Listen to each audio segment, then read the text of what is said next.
Épître de Pierre 1, chapitre 3.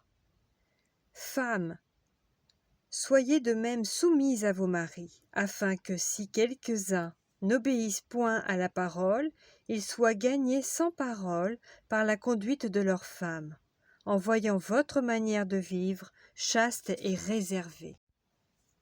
Ayez non cette parure extérieure qui consiste dans les cheveux tressés, les ornements d'or ou les habits qu'on revête. Mais la parure intérieure est cachée dans le cœur, la pureté incorruptible d'un esprit doux et paisible, qui est d'un grand prix devant Dieu. Ainsi se paraient autrefois les saintes femmes, qui espéraient en Dieu, soumises à leur mari. Comme Sarah qui obéissait à Abraham et l'appelait son Seigneur, c'est d'elle que vous êtes devenues les filles, en faisant ce qui est bien, sans vous laisser troubler par aucune crainte.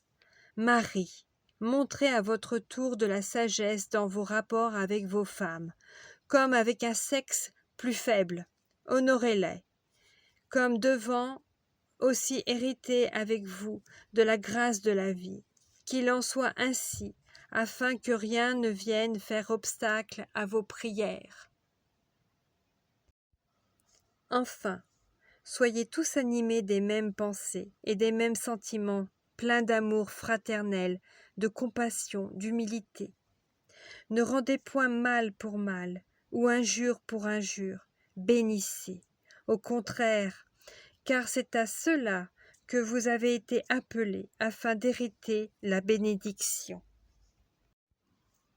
Si quelqu'un, en effet, veut aimer la vie et voir des jours heureux, qu'il préserve sa langue du mal et ses lèvres des paroles trompeuses, qu'il s'éloigne du mal et fasse le bien, qu'il recherche la paix et la poursuive, car les yeux du Seigneur sont sur les justes et ses oreilles sont attentives à leurs prières. Mais la face du Seigneur est contre ceux qui font le mal, et qui vous maltraitera si vous êtes zélés pour le bien. D'ailleurs, quand vous souffririez pour la justice, vous seriez heureux, n'ayez d'eux aucune crainte et ne soyez pas troublés.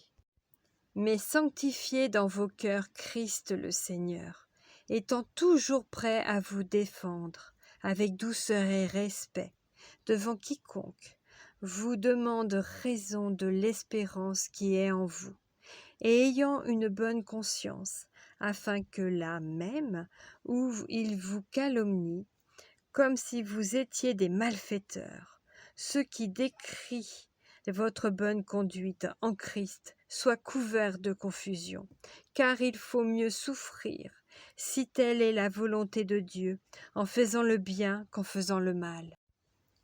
Christ aussi a souffert une fois pour les péchés, lui juste pour des injustes, afin de nous amener à Dieu, ayant été mis à mort quant à la chair, mais ayant été rendu vivant quant à l'esprit, dans lequel aussi il est allé prêcher aux esprits en prison, qui autrefois avaient été incrédules, lorsque la patience de Dieu se prolongeait, au jour de Noé, pendant la construction de l'arche, dans laquelle un petit nombre de personnes, c'est-à-dire 8, furent sauvées à travers les eaux.